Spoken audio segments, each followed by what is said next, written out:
भूषणजी, पहिल्यांदा चंद्रकांत वैवी हे सुनावणीसाठी हजर राहिलेले आहेत. अख्खं कुटुंब, त्यांची मिसेस, त्यांचा मुलगा, बोंगीरवार, वसावे सगळेजण इथं उपस्थित होते.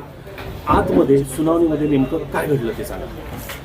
आज नेहमीप्रमाणे तारीख जी दिली होती त्या 3 तारखेला सुनावणी होती. माननीय अप्पर जिल्हाधिकारी साहेब यांच्या कोर्टात सदरची सुनावणी सुरू होती. मात्र माननीय अप्पर जिल्हाधिकारी साहेब मुंबई येथे महसूल मंत्र्यांच्या मिटिंगला सकाळी गेल्यामुळे आजची तारीख पुढची देण्यात आली असं जयंतवीर जे कावल कारकून आहेत त्यांनी आम्हाला कळवलं आणि आमच्या सुनावणी दरम्यान हजर असल्याच्या सह्या घेतल्या. जे हजर होते त्यांच्या हजर म्हणून सह्या घेतल्या आणि जे गैरहजर होते त्यांची गैरहजेरी मांडली गेली आणि पुढील तारीख ही 11 तारीख देण्यात आलेली. आता साधारण आतमध्ये किती जण हजर होते आणि किती जण गैरहजर होते, काय नावं सांगता येतील तुम्हाला महत्त्वाची तरी?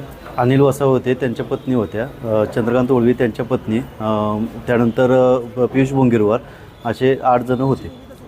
आता पुढची प्रक्रिया काय असणार आहे ते सांगा. पुढची प्रक्रिया पुढील 11 तारखेला सुनावणी परत होणार आहे. सुनावणीला 11 तारखेला सुनावणी होणार आहे, गुरुवारी पुढच्या सकाळी 11 वाजता.